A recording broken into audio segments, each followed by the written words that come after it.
Hello student, आज हम हल करेंगे 11वीं फिजिक्स प्रश्न बैंक का सॉल्यूशन, जिसमें हम आज करेंगे यूनिट 2, जिसमें शामिल है अध्याय 4 समतल में गति। इसके प्रश्न इस पाठ में कुल 8 अंक के प्रश्न आना है, जिसमें वस्तुनिष्ठ प्रश्न 1 रहेगा, अति लघुत्तरीय प्रश्न 2 अंक के होंगे और एक दीर्घोत्तरीय प्रश्न आएगा 5 नंबर का। चलिए शुरुआत करते हैं। यहाँ पर पहला प्रश्न पूछा है कि सही विकल्प का चयन कीजिए। सही विकल्प का चयन करना है। पहला पूछा है निम्नलिखित में से सदिश राशियों का समूह है। सदिश राशि का समूह बताना है। सदिश राशियाँ वो होती है जिनको व्यक्त करने के लिए परिमाण के साथ साथ दिशा का होना भी अति आवश्यक होता है, और अदिश राशियाँ वो होती है जिनमें दिशा की आवश्यकता नहीं होती, केवल परिमाण की आवश्यकता पड़ती है। तो हमें वो ढूंढना है समूह जहाँ पर दिशा और परिमाण दोनों की आवश्यकता होती है। पहले ऑप्शन की हम बात करें तो पहले ऑप्शन में दे रखा है दाब, वेग और बल। यहाँ हम देखें तो ये जो दाब है, ये दाब अदिश राशि है, बल सदिश राशि है, वेग सदिश राशि है और बल भी सदिश राशि है। चूंकि हमें केवल सदिश राशियों का समूह ढूंढना था, इसलिए ये ऑप्शन में जो है वो गलत ऑप्शन है। अगला देखिए, त्वरण सदिश राशि है, क्षेत्रफल ये भी सदिश राशि है और संवेग ये भी सदिश राशि है। आगे हम और भी ऑप्शन चेक कर लेते हैं, है ना। ऑप्शन यही होना चाहिए बी नंबर वाला। सी नंबर में हम देखते हैं जड़त्व आगुण, तो जड़त्व आगुण ये अदिश राशि है, बल आगुण ये सदिश राशि है, विस्थापन ये भी सदिश राशि है, लेकिन ये जड़त्व आगुण अदिश था, इसलिए ऑप्शन नहीं रहेगा। त्वरण सदिश है, दाब शुरू में भी दाब था, यहाँ भी दाब है, अदिश है, और क्षेत्रफल अदिश है, ये ऑप्शन नहीं है। इसका ऑप्शन बी राइट है, त्वरण, क्षेत्रफल और संवेग। अगले प्रश्न की ओर बढ़ते हैं। दूसरा, यदि किन्हीं दो सदिशों के परिणामी का परिमाण दोनों के परिमाण के योग के बराबर होता है तो निम्न में से कौन सा कथन सत्य है।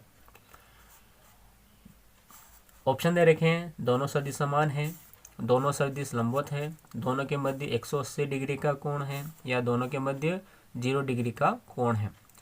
तो जब भी इस तरह का आता है कि दो सदिशों के परिणामी का परिमाण दोनों के परिमाण के योग के बराबर है, तो उस समय जो कंडीशन बनती है वो ये होती है, वो कंडीशन ये होती है या तो दोनों के मध्य 0 डिग्री का कोण होता है, या दोनों सदिश जो होते हैं उन दोनों सदिशों की दिशा समान होती है। तो यहाँ पर ये ऑप्शन दे रखा है तो ये सत्य है, या इसके बजाय ये ऑप्शन आ जाता कि दोनों सदिश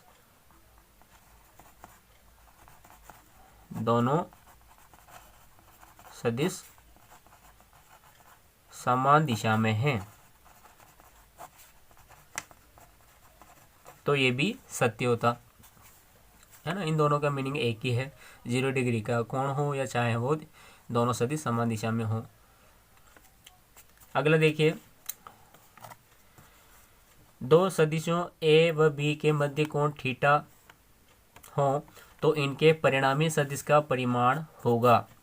देखिए, जब भी ए और बी के मध्य थीटा का कोण बनता है तो उनका परिणामी क्या होगा वो पूछा है। यहाँ ऑप्शन दे रखा है ए प्लस बी का मोड, यानी कि ए और बी सदिश के योग का मापांक, या जिसे हम बोलते हैं परिमाण।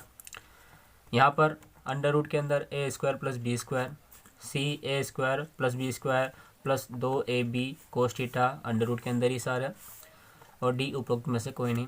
तो हमें ध्यान रखना है कि जब भी ए और बी के मध्य थीटा कोण पूछा जाता है तो उसका करेक्ट आंसर होता है अंडर रूट के अंदर A square plus B square plus 2ab cos theta. अगला देखिए,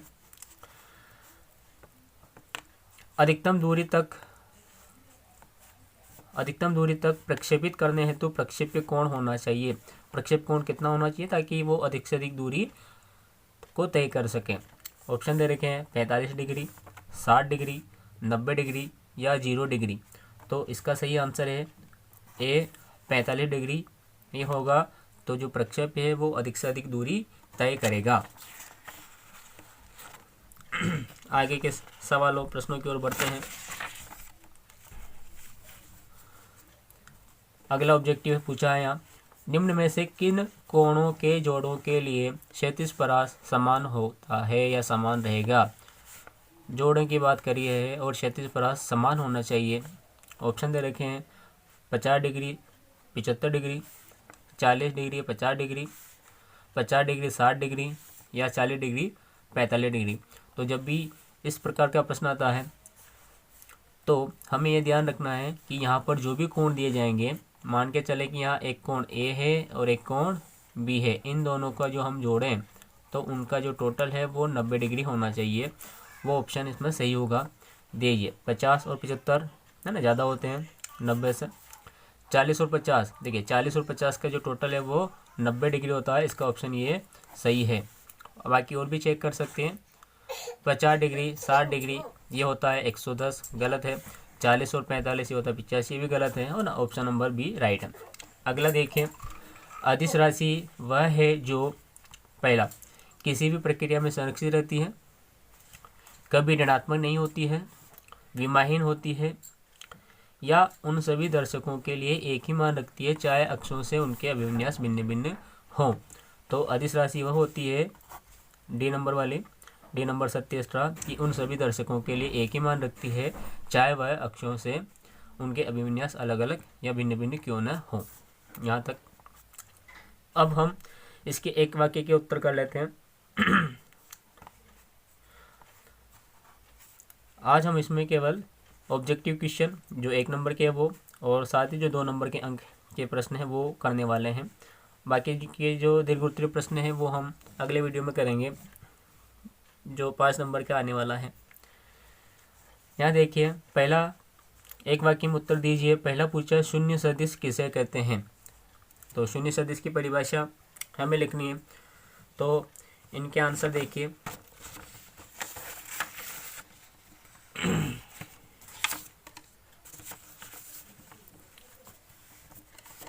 ये देखिए शून्य सदिश की परिभाषा कि वह सदिश जिसका परिमाण शून्य होता है शून्य सदिश कहलाता है। कोई ज़्यादा कठिन परिभाषा नहीं, इसकी बहुत सिंपल सी परिभाषा है कि शून्य सदिश क्या होता है। तो शून्य सदिश वह सदिश जिसका परिमाण शून्य होता है, परिमाण शून्य होना चाहिए, हम उसको शून्य सदिश कहेंगे। अगला प्रश्न देखिए, प्रक्षेप्य किसे कहते हैं, है ना। प्रक्षेप्य पूछा यहाँ, हो सकता है प्रश्न में प्रक्षेप्य गति पूछ ले, या तो प्रक्षेप्य किसे कहते हैं सब पूछ लिया तो भी आंसर यही रहेगा, या पूछ लिया प्रक्षेप्य गति क्या होती है तो भी उसका आंसर यही रहेगा। देखिए है ना, इसका मतलब ये होता है कि हम प्रक्षेप्य गति किसको कहेंगे और प्रक्षेप्य क्या होता है। तो हम इसको इस प्रकार से आप समझ लिए। फिर इसके बाद हम परिभाषा को देखते हैं कि जब हम मान लिया जाए यहाँ पृथ्वी तल पर है, तो हमने पृथ्वी तल पर खड़े हुए हैं और हमने ऊर्ध्वाधर दिशा से भिन्न किसी दिशा में थीटा कोण बनाते हुए किसी वस्तु को फेंका या पिंड को फेंका। तो अब क्या होगा कि ये वस्तु ऊपर सीधी सीधी तो जा नहीं सकती, इस पर एक गुरुत्वीय त्वरण बल लगेगा जो नीचे की तरफ लगता है। तो उस कारण से ये पृथ्वी के आकर्षण या गुरुत्वीय त्वरण के अंतर्गत गति करती हुई एक वर्गाकार पथ बनाते हुए पृथ्वी के अन्य बिंदु पर जाकर गिर जाती है। तो वस्तु ने इस तरह का मार्ग बनाया, है ना। ऐसा जाना चाहिए था लेकिन ऐसा नहीं जा सकता पिंड, क्योंकि पृथ्वी का गुरुत्वाकर्षण भी लगता है जिसे हम गुरुत्वीय त्वरण बोलते हैं। तो वो लगता है नीचे की ओर, जिसके कारण से इसकी गति इस प्रकार से हुई। इसी को हम बोलते हैं प्रक्षेप्य गति। और जो वस्तु या पिंड को हम फेंकते हैं उस पिंड या वस्तु को हम बोलते हैं प्रक्षेप, है ना। परिभाषा इस प्रकार से हम लिखेंगे जब किसी वस्तु या पिंड को ऊर्ध्वाधर दिशा से भिन्न किसी अन्य दिशा में फेंका जाए तो जब किसी वस्तु या पिंड को ऊर्ध्वाधर दिशा से भिन्न किसी अन्य दिशा में फेंका जाए तो वह ऊर्ध्वाधर तल में एक वक्र पथ पर गति करती हुई पृथ्वी पर किसी अन्य स्थान पर गिर जाती है।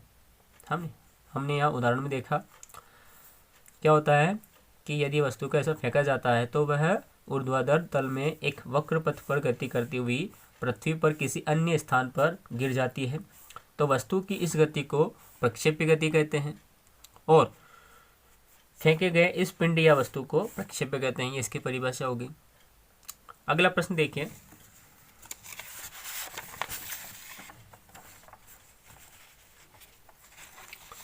अगला प्रश्न यह है,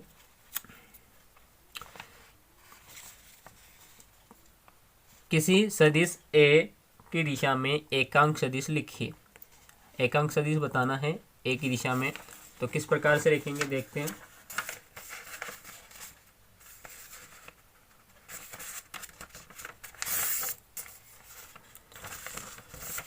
हम जब इसे लिखेंगे तो इस प्रकार से लिखेंगे,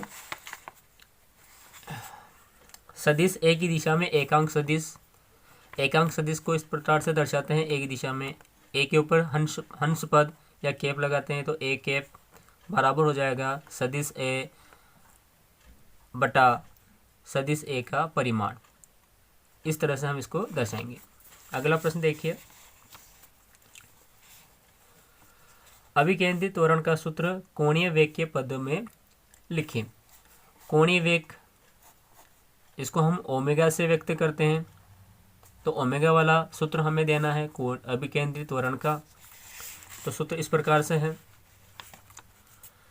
अभिकेंद्रित त्वरण का जो सूत्र है उसे कोणीय वेग के पद में हम इस प्रकार से लिखेंगे कि अभिकेंद्रित त्वरण बराबर ओमेगा स्क्वायर आर, या तो हम ये लिख सकते हैं या हम लिख सकते हैं वी ओमेगा। आर उसकी कोणीय त्रिज्या है, वी यहाँ पर रैखिक चाल है, उसकी रेखीय वेग है उसका, तो या तो हम ये वाला लिख देंगे अभिकेंद्रित त्वरण बराबर, या हम ये वाला लिख देंगे वी ओमेगा। अगला देखिए यहाँ प्रश्न। अब जो प्रश्न आते हैं वो आते हैं अति लघुत्तरीय प्रश्न, 2 अंक वाले। अभी जो हमने किए थे वो 1 अंक वाले थे। पहला प्रश्न है यहाँ कि सदिशों के योग संबंधी त्रिभुज नियम लिखिए। सदिशों के योग का हमें त्रिभुज नियम बताना है। देखिए त्रिभुज नियम किस प्रकार से है।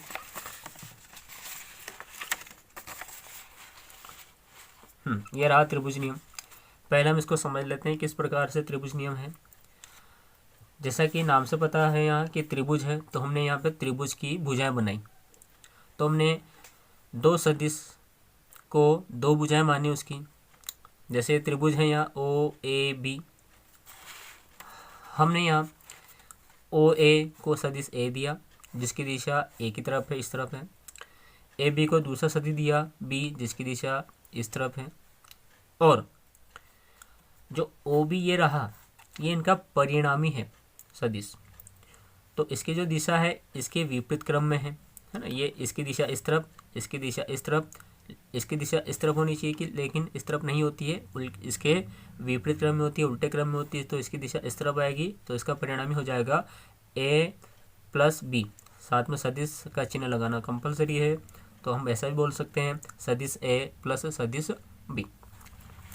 अब नियम लिखना है हमें, तो हम लिखेंगे इस प्रकार से कि सदिशों के योग संबंधी त्रिभुज नियम अनुसार यदि 2 सदिश परिमाण एवं दिशा में एक त्रिभुज की 2 संलग्न भुजाओं द्वारा एक क्रम में प्रदर्शित किए जाए, है ना। यदि 2 सदिश परिमाण एवं दिशा में एक त्रिभुज की 2 संलग्न भुजाओं के द्वारा एक ही क्रम में प्रदर्शित किए जाए, यदि ऐसा प्रदर्शित कर देंगे क्या होगा, तो उनका परिणामी सदिश परिमाण तथा दिशा में त्रिभुज की तीसरी भुजा द्वारा विपरीत क्रम में प्रदर्शित होता है। जैसा कि हमने यहाँ बताया है भी, इन दोनों की दिशा इस क्रम में है, इसकी दिशा इस क्रम में होनी चाहिए थी, लेकिन ऐसा नहीं होता है, विपरीत क्रम में होता है। वही बात हमने यहाँ लिखी है। अर्थात हम बोल सकते हैं कि ओ ए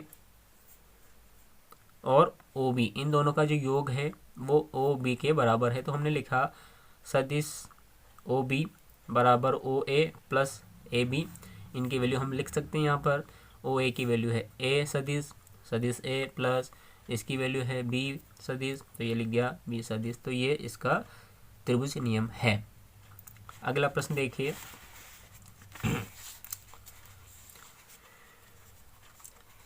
किसी सदिश ए को किसी एक्स वाई समतल में वियोजित करके लिखिए। वियोजित करके लिखना है एक्स और वाई के समतल में।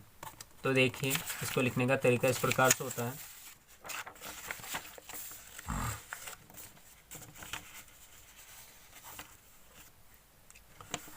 तो सदिश ए को एक्स वाई समतल में निम्न प्रकार से वियोजित किया जा सकता है। सदिश ए बराबर I cap A X plus J cap A Y. ये जो आई होता है ये एक्स के अनुदिश घटक होता है, एकांक सदिश होता है। ये जो जे होता है ये वाई के अनुदिश एकांक सदिश होता है। यदि यहाँ पर एक्स वाई जेड भी होता तो हम प्लस के ए वाई जेड भी लिख सकते थे, लेकिन यहाँ एक्स वाई पूछा है तो हमने यहाँ पर केवल I cap A X plus J cap A Y लिखा है। अगले प्रश्न की ओर हम बढ़ते हैं। पूछा है यहाँ देखिए कि एकांक सदिश किन्हें कहते हैं और आई जे और के क्या है। एकांक सदिश किन्हें कहते हैं, आई जे और के क्या है। तो एकांक सदिश वो होते हैं जिनका परिमाण एकांक होता है ना। सिंपल सी डेफिनेशन है इसकी। जिस तरह से शून्य सदिश की थी उसी प्रकार से इसकी डेफिनेशन है। एकांक सदिश, तो जिस सदिश का परिमाण एकांक या फिर एक होता है उसे एकांक सदिश कहते हैं। आई जे के क्या थे, तो यहाँ आई जे तथा के क्रमशः एक्स दिशा जिसे पूर्व बोलते हैं, वाई दिशा यानी कि उत्तर तथा जेड दिशा यानी कि ऊर्ध्वाधर ऊपर की ओर में एकांक सदिश होते हैं। इनको इस तरह से हम दर्शा भी सकते हैं चाहे तो। हम जेन्युअली इस तरह से तीनों अक्ष बनाते हैं, इस तरह से है ना। मूल बिंदु होता है यहाँ ओ, ये एक्स अक्ष होता है,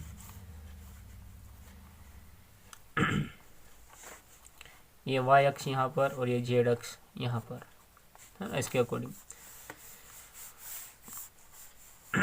तो यहाँ पर एक्स के अनुदिश जो एकांक सदिश होता है वो होता है आई कैप, वाई के अनुदिश जो एकांक सदिश होता है वो होता है जे कैप, और जेड के अनुदिश जो एकांक सदिश होता है वो होता है के कैप, है ना। इस तरह से हम बना सकते हैं डायग्राम।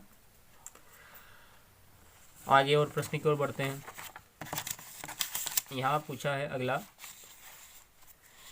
कि अक्षों एक्स वाई जेड के अनुदिश एकांक सदिश लिखिए, है ना। ये प्रश्न अभी हाल हमने ये वाला किया, वही से हम यहाँ पूछा है। पूछने का तरीका अलग है, आंसर से हम उसी प्रकार से हम लिख सकते हैं। देखिए हमने लिखा है यहाँ पर कि अक्षों एक्स वाई जेड के अनुदिश एकांक सदिश क्रमशः आई कैप जे कैप तथा के कैप है, ये लिखना है केवल। अगला प्रश्न पूछा इसमें कोणीय वेग किसे कहते हैं, इसका सूत्र लिखिए। कोणीय वेग की डेफिनेशन देनी है और इसका सूत्र यानी कि फॉर्मूला इसका लिखना है। तो जब भी कोई वस्तु गति करती है तो यहाँ पर हम कोणीय वेग की बात करें तो वस्तु जो गति करती है वो घूर्णन गति करना चाहिए। जैसे कि बिंदु होता है, बिंदु के चारों ओर वस्तु इस वृत्तीय मार्ग में घूमना चाहिए, जिसे हम घूर्णन गति भी बोल सकते हैं। तो उसकी डेफिनेशन के अनुसार हम यहाँ लिखेंगे।